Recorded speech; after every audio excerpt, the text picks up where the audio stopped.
Welcome to Mock the Week. I'm Dara Breen, and joining me this week are Josh Widdicombe, Zoe Lyons and Matt Ford, Ed Byrne, Hugh Dennis and Milton Jones.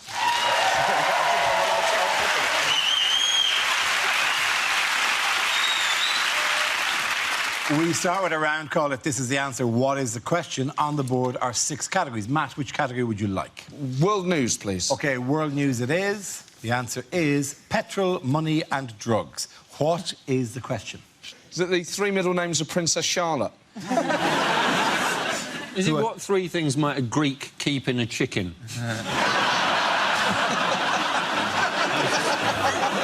Is it what do gangsters play instead of rock, paper, scissors? Is it what 3 things are keeping Keith Richards alive? Is it what in The Sound of Music are the Von Trapp's family's real favourite things? What are the 3 characters called on a packet of Colombian Rice Krispies? Is it what 3 things are we being paid in this evening? All together in one big bucket. Yeah. What will the motto be for the Qatar World Cup?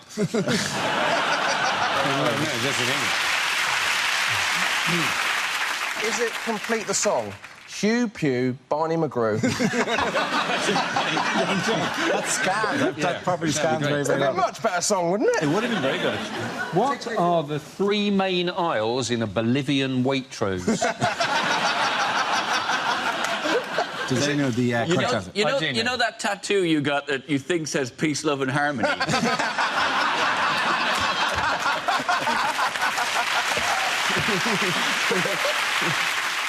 Is it to do with Greece?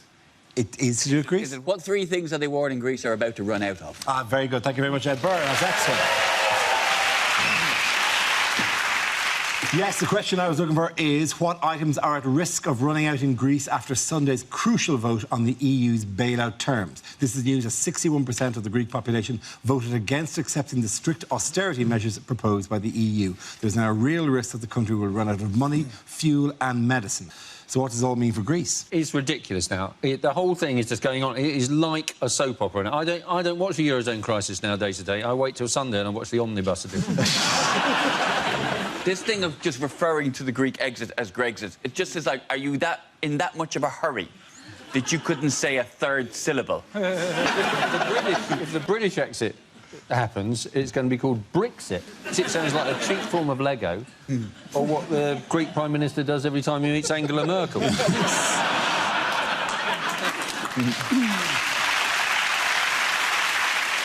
I don't get this thing that you can... I didn't know that you could reject banks' demands. If I'd known that, my whole life would have been different. If I'd been able to go to the bank and go, well, I do owe you 10 grand, but I really like my lifestyle. It could be, but it could be a mis-selling scandal, doesn't it? Because as far as I'm aware, Greece was never made to sign that box that said your home is at risk if you do not keep up the repayments. You think they're waiting for the PPI? Yeah, I think the they'll 400 quid of PPI. Yeah. That's the one thing that will bail them out of this time. Apparently the Greek government have admitted that living in their past is their Achilles heel. No one was expecting that reaction, No. Oxy, they went. Oxy to that. I think it's definitely a case that if they want to get bailed themselves out, like whatever, they really just have to invoke copyright law on all the stuff they invented some time ago now, right? But that they definitely invented, like democracy, triangles and gays. And if they... Philosophy as well. The birthplace of philosophy, isn't it? Or was it? Yes. Oh, you Who know, knows? well...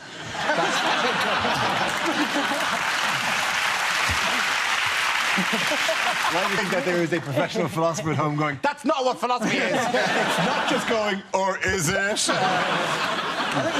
think there's a lot of opportunities in Greece, actually. I'm going to start a band called Cash Machine, because people will be queuing around the block. But we've been told if we go on holiday to Greece that we should take lots and lots of money with us. Yes. To rub it in? I think it's to pay your kidnappers. I think there's a ploy behind telling tourists to bring as much cash with them as they possibly can, because they know there'll be a load of overweight, old British tourists there with massive bum bags of cash round the front. They're basically just sitting human ATM machines. That's all they are. Do muggers line up behind the tourists? Was one of them goes, no, €60 each. Yeah. There is a limit for mugging these people. That's it. Someone started a crowdfunding for Greece, and it's got less than the Crystal Maze. God. Because people would prefer to go to the Aztec zone than Athens. That's a fact. What currency is If I actually said to worth you, I can take you to the Aztec zone or Athens, you'd be in there like a whippet, I Dara, would, yeah. I would You'd be shooting a sandbag with a I would bamboo. choose a mind puzzle. I am already wondering which little square I'm going to go into. Yeah, it's good. What I love They're is like that- a whippet. I'm sorry, I've known him for a long time. Dara has never done anything like a whippet. particularly hard. You've never seen him shit in a park. I think you'll What? find. I am not. And he does it like a Great Dane. It's the way he locks eyes with you when he's doing it. This is for you. This is for you, Byrne. I'm glad we've dealt with Greece. Has anybody noticed Dara's eye, by the way? Is it off-putting? Do you think the people at home will be concerned? What has happened? I do. There's just a little sty in there. It's just, I got infected. So Is that really it? No, it's a. Has Brian Cox been beating you again? Look into the telescope. He said, "Look hard into the telescope," and he bruised my eye, ramming it in. Shit. Go on, look at that. That hurt you. That's my good eye, Brian. That's my good eye. He's just trying to turn you into Patrick Moore.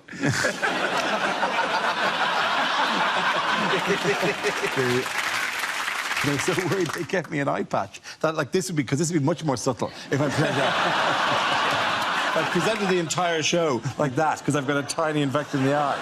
To be fair, I have a secret desire to have an eye patch. You know, I don't want to ever lose an eye. That's not how much I want to have an eye patch, but I think they're cool. It's something massively impressive because a guy with an eye patch, shit has happened. Because also you can do this. Sexy. So the final part of undressing in a sexy way would be to take off the eye patch and what? You take my eye out. In other news, what do doctors want us to stop using? They're waiting rooms to sleep in. People taking helium, and they enjoy it, and they speak very highly.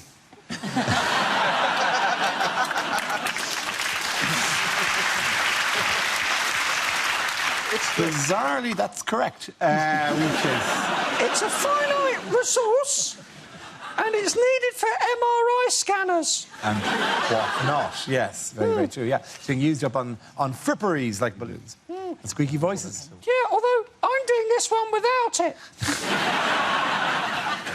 They're worried that instead of helium then in balloons, they will instead start using nitrous oxide in balloons. But nitrous oxide is laughing gas. So then that's the worry, that the kids will be able to get high on their balloons if we end up having to do party balloons with nitrous oxide. But if you're worried about kids getting high on nitrous oxide balloons, you can surely get high on a helium balloon just by holding on to it. I was doing a gig at Festival, I think it was, and you could hear when people are taking nitrous, like you can hear it because there's an audible because they do it into a balloon and into their mouth to give themselves a giggle, and people were doing it at my gig. Actually, kind of it's a cruel heckle, isn't it? It's like, okay, I'm going to need something to get me through this. Is it not people that, Ed, that you deliver one of your trademark jokes and the crowd will go... Was that not the sound? I only found out those little canisters that they suck it from are called whippets. The little canisters of nitrous That's oxide. right, yeah, Yeah, they're they're called called whippets. Somebody said to me, the kids are sucking whippets in the park. And I was like, oh, my God, do I need to call the RSPCA? By the way, how do scientists now think the universe will end? Oh, well, spoiler alert.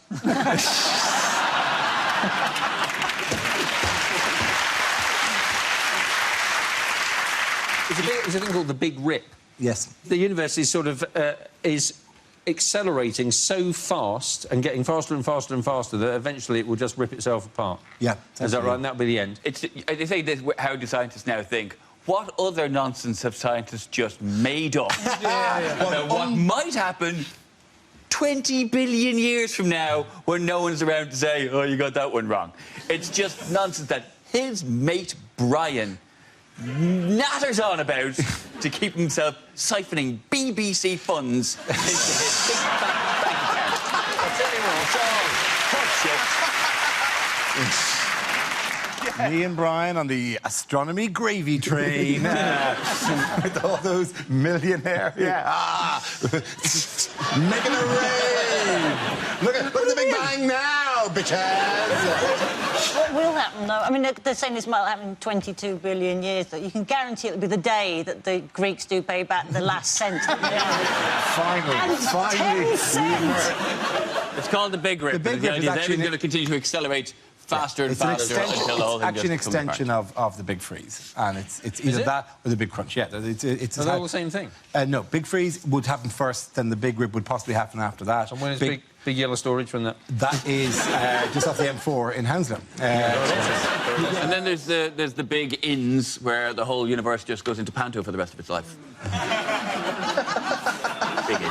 Oh, Big Ins! I agree with that. Wow, that was too long a journey for me. There was a bit. There was a lot. There was a leap there. I agree with that. Tell me that joke again, Ed. I got some.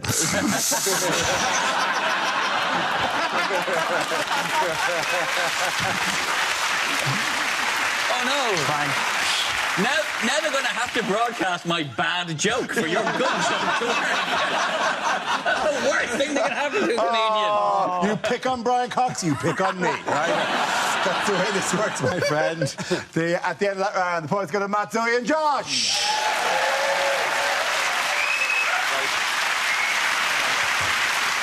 Now we play a round called Grease Frightening. This game involves Zoe and Milton, so if you could make your way to the performance area, please. This round's a stand-up challenge. I launch a wheel of news, and whoever chooses to stop, one of our performers must step forward and talk about that subject. The winner is whoever I think is the funniest. OK, let's spin the wheel for our first topic. And the topic is exercise. We all know we need to do more exercise. I mean, we've now got the fattest kids in Europe. I'm not going to make fun out of obese children. I've learnt not to do that. They will come down on you like a ton of bricks. I didn't like exercising as a kid. When I was a kid, I was made to go swimming in a pool that had a Veruca pool before you got into it. The Veruca pool. Do you remember the Veruca pool? They actually called it the Veruca pool. You can't encourage children to walk in something that's called a Veruca pool. It's like offering somebody the use of your chlamydia flannel, isn't it? I mean, I try and exercise a bit more now. I've started doing yoga because apparently it increases your flexibility and spirituality. And I've got to be honest, it's pretty good. I'm now so good at the downward-facing dog, I have on occasion caught glimpses of my own third eye. I did a half marathon though a few months ago, which was pretty good. You know, don't be overly impressed, which you're clearly not. But I only finished yesterday, so there's clearly a lot of work to be done. And I did the run for charity, and I know a lot of people are doing things for charity. You can't just exercise now, can you? You've got to do it for a good cause. And I get a lot of those emails. I know we all do. You know, will you sponsor me? Will you sponsor me? I'm like, what are you doing? I'm flip-flopping up Kilimanjaro for diarrhoea. Pogoing across the Arctic for trapped wind. Are you? Don't do that. I mean, the last London Marathon, it cost me an absolute fortune because I sponsored loads of friends, right? I gave one friend 20 quid because he was doing it for cancer research, another friend 20 quid because he was doing it for heart disease, another one 20 quid because he was doing it for diabetes. In the end, it was actually cheaper for me to join Bupa.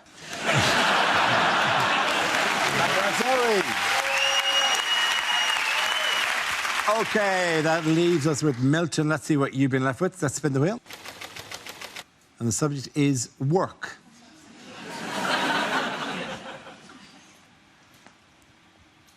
I didn't think I'd get a loan from the bank for my knitting business, but when I turned up actually wearing one of the balaclavas...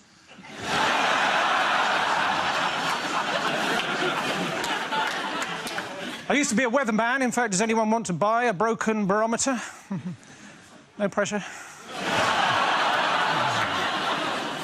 If there'd been a mix-up, my uncle could have ended up as the next president of the United States. He's an undertaker in the army, or Barack Obama.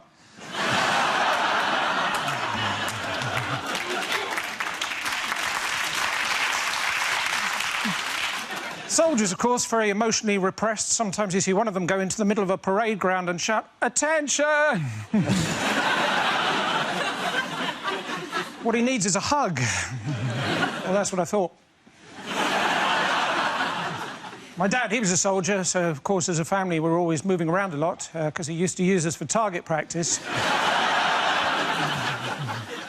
6 hours I had to wait in the other day for the electrician until he opened the cupboard under the stairs and I was able to leap out at him. I remember when I was a policeman, I was asked to seal off an area and I went... "Arr!" That's all right, thank you. Well done. Points there for Mr. Jones. Come on back.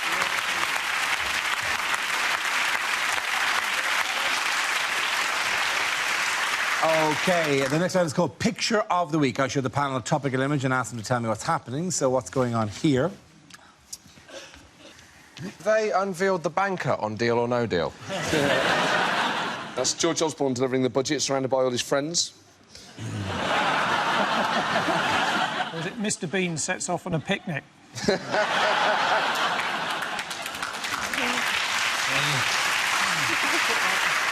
Is the caption quite simply, Osborne's trousers too short? Or is he delighted that the front door doubles as a pause button?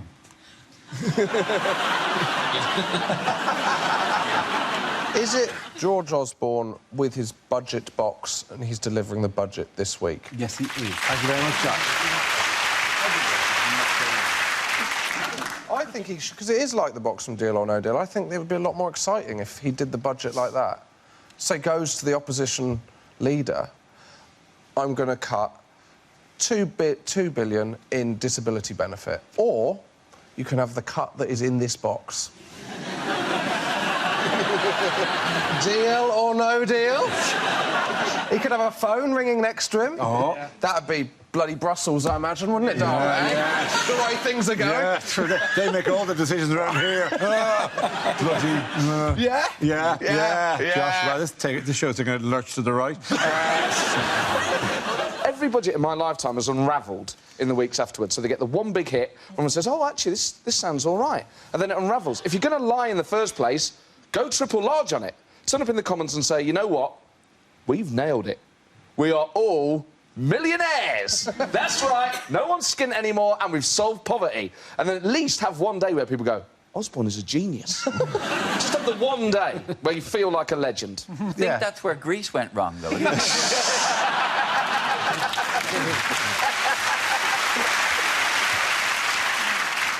In sporting news, who has been causing upset at this year's Wimbledon? Oh, it's that naughty little Australian man. There was a naughty little Australian man. Yes, there was. Yes. Rolf Harris. No, he's not. That would be genuinely disturbing. Wicka, wicka, wicka, wicka. You can hear him coming now. Wicka, wicka, wicka, wicka, wicka, wicka. He's already been caught in the net.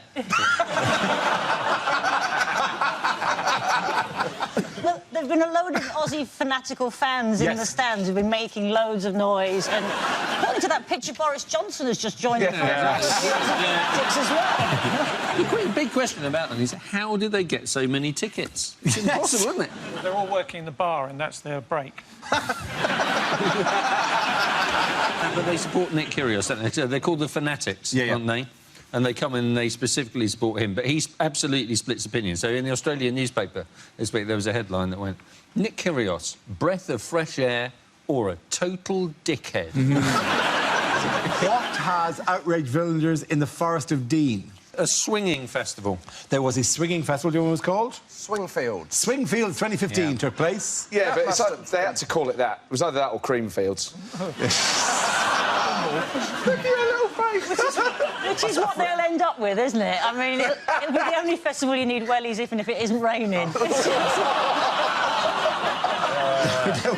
There was a quote from a local, a concerned local, saying that they'd found somebody trying to sneak into the festival through their back garden. Right? And they said, "Oh, this is unacceptable. We're very concerned about who will come onto our land." Not me. That's a genuine quote. I'm looking for fun. Did you see one of the locals complained that the music was too loud? Surely. Don't tell them to turn the music down. That is far worse. It was £165 for the festival for the entire weekend, and they're promised a themed zone. A sauna, a hot tub. I'd use that on Friday afternoon and then let it go. I was just imagining a field with a massive bowl of keys in the middle. That's how I was imagining. It's the only festival where the car parks are busier than the fields. It's revolting. I don't even use the toilets at festivals. The thought of using half the other festival goers is just... I'd insist it was someone with a day ticket, I think, if I was going. How did they not call it Astonbury? Do you know what? My vote was for Tratitude. And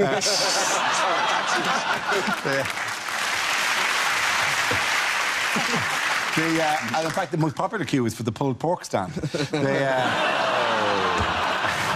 Oh, my Lord. Oh, thank you very much. Thank you very much. I've taken some various elements and brought them together in that joke. Put it on again. Put it on again. The eye patch, yeah, put it on again. Go on. Oh, you look funny. You look funny. Do the thing where you look funny again. You know when you made you look like the guy from the back of a fucking bus, and for 3 years, everyone sends you photographs of a cartoon man on the back of the bus every day on Twitter. Hey, Dara, I saw you in Manchester today, huh? Click. Oh, bollocks, that's bad. On the back of the bus again. Do that with an eye patch, and then for years, every eye patch person in the universe, I will get sent him on Twitter. Happy? There. I'll take it on my nose. Is that all right? Is that all right? Oh, I hurt my nose. Oh, wow, it looks like I'm wearing a G-string. If the marketing people are clever, that bloke on the back of the megabus is going to have an eye patch by next week.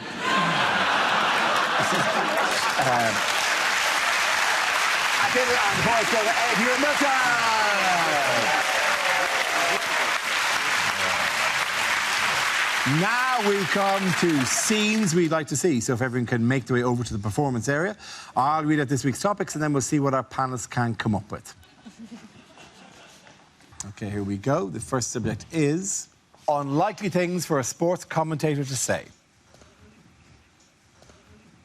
Embarrassing, humiliating, bringing shame on the sport. Welcome to Wimbledon Today with me, Claire Balding.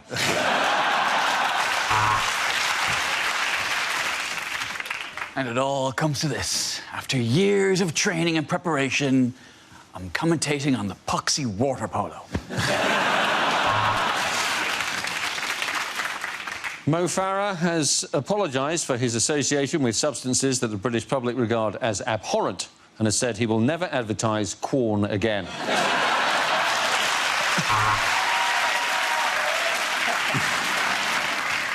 Welcome back to the golf, where Tiger Woods apparently travels with 2 inflatable sex dolls now in case he gets a hole-in-one. And he's found a chocolate biscuit down the back of the sofa, but he's not going to celebrate because it's his old club.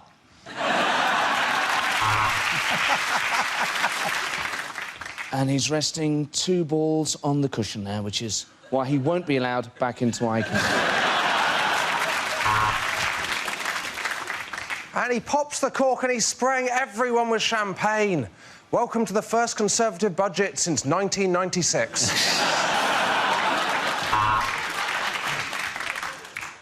Here we are at the Crucible, all burning to death!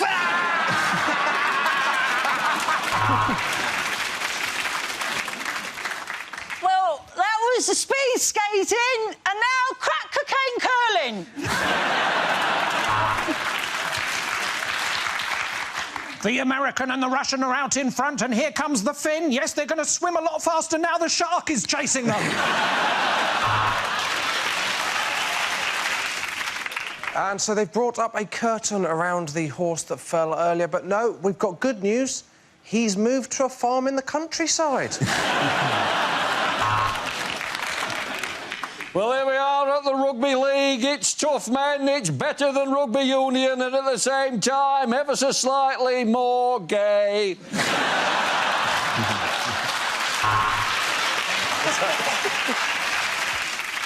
And this decision's going to a touch judge, and yes, it's sexual harassment.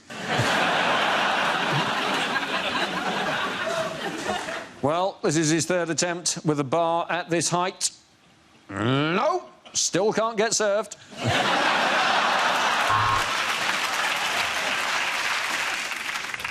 And here come the 2 Red Bulls, which is what you'll need to keep yourself awake during Formula 1.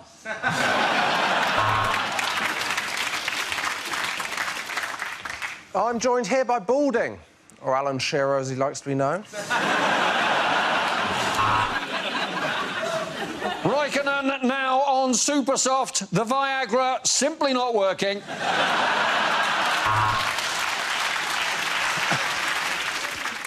And if you want to find out what this function key on the keyboard does, join us after the break on F1.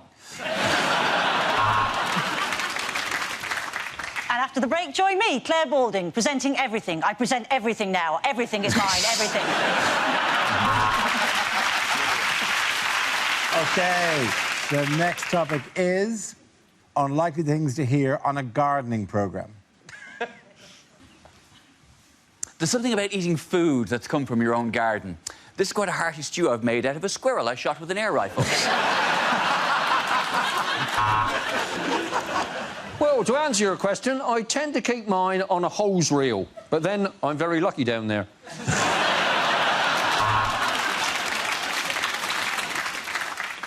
These pine trees smell suspiciously of air freshener.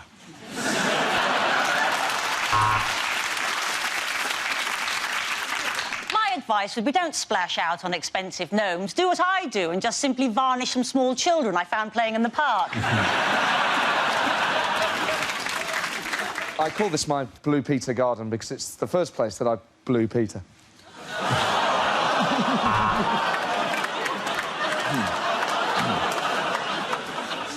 Remember, the trick is to get your pitchfork right through it before you take it and throw it back over the fence.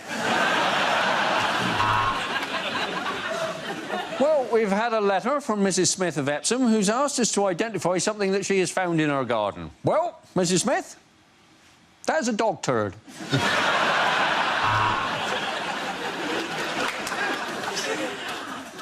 I've got a letter here from Maureen in Doncaster who's asking a question about herbs. In response to your letter, Maureen, I would recommend about £200 for an ounce, and if it's really good shit, 300. Well, that is the wheelbarrow, and tomorrow I'll show you another sexual position.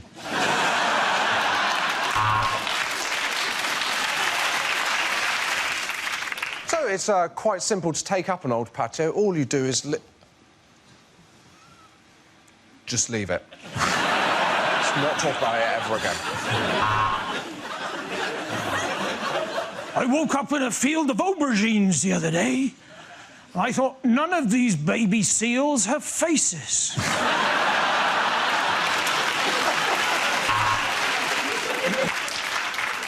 Right, welcome to the UKIP garden. Sod the lawns, let's concentrate on them borders.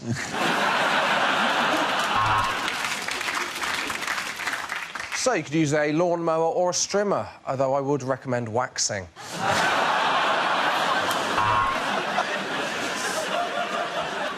Take the shovel, force it right down like that. Save your fortune in vet's fees having it put down professionally.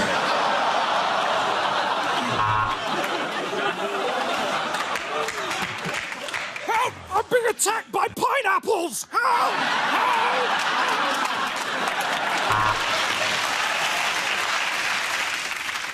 I like to plant my herbs in alphabetical order. People say to me, how do you find the time? I say, it's there next to the sage. At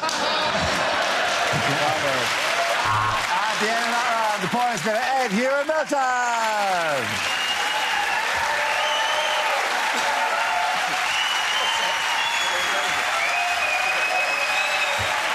And that's the end of the show.